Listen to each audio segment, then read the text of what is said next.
बाजार में जो फंड जुटाने का ट्रेंड रहा है, स्पेशली क्यूआईपीज के जरिए, इक्विटीज के जरिए, इस ट्रेंड को कैप्चर किया है नुपुर ने और इसकी डिटेल्स हमारे साथ शेयर करें। नुपुर बताइए कैसा रहा ये ट्रेंड? बिल्कुल, पिछले साल से अगर कंपैरिजन करेंगे 6 महीने, शुरुआती 6 महीने जो हुए FY24 के, वहाँ पे QIP करीबन 4.6 टाइम्स फंड रेज हुआ है पिछले साल के कंपैरिजन में। पिछले साल सिर्फ 4022 करोड़ का फंड रेज हुआ था शुरुआती 6 महीनों में FY23 के, और इस साल अब तक करीबन 18,445 करोड़ तक ये आंकड़ा पहुंचता हुआ नजर आ रहा है। टोटल इक्विटी की भी बात करें, चाहे वो QIP हो या IPO, उसके जरिए जितने भी फंड रेज हुए वो करीबन 70% ऊपर है पिछले साल के कंपैरिजन में। अगर पिछले कुछ सालों का आंकड़ा देखें तो इस 2019 में करीबन 13 कंपनियां ऐसी थी जिन्होंने QIP के जरिए फंड जुटाए थे। 10,500 करोड़ के आसपास का फंड जुटाया था यहाँ पर। 20 में 13 कंपनियां फिर से यहाँ पे फंड जुटाती हुई दिखी थी। 21 में हमने देखा था कि जो लॉकडाउन था उस टाइम पे काफ़ी फंड रेजिंग हुई थी। 31 कंपनियां ऐसी थी जहाँ पे फंड रेजिंग हुई थी। 78,000 से ज़्यादा का फंड रेज QIP के जरिए हुआ था। 22 में 29 कंपनियों ने फंड रेज किया था।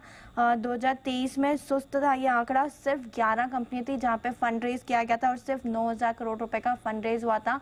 और अब सिर्फ 6 महीने हुए हैं और 20 कंपनियों ने ऑलरेडी फंड रेज कर लिया है QIP के जरिए। 18,445 करोड़ का ये आंकड़ा पहुंच चुका है।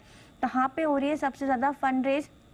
फाइनेंशियल सर्विसेज में आज हमने देखा है बजाज फाइनेंस का बड़ा QIP अनाउंसमेंट आया है, और पावर जनरेशन कंपनीज, ये दो बड़े सेक्टर्स हैं जहाँ पे सबसे ज़्यादा QIP के अनाउंसमेंट आते हुए दिखे।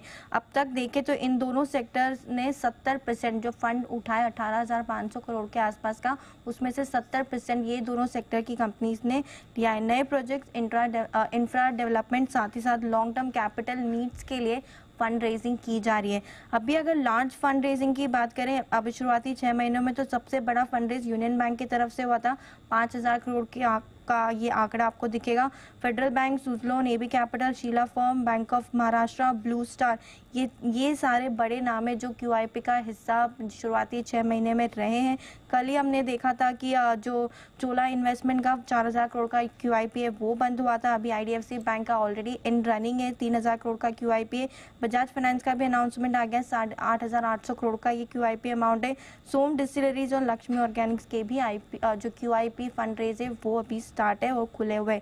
आने वाले जो समय में अगर आप फंड रेजिंग की बात करें, जो प्लान्ड QIP है उसमें आपको Karnataka bank, Ramakrishna forging, Texmaco rail और जुपिटर वैगन की अनाउंसमेंट भी आती हुई दिखेगी, जहाँ पे बोर्ड अप्रूवल्स मिल चुके हैं और ये ओपन होना बाकी है। तो काफ़ी बड़ा आंकड़ा है, 18,500 करोड़ तक ये पहुंच चुका है शुरुआती 6 महीनों में, जो पिछले साल सिर्फ 4,022 करोड़ के आसपास का था।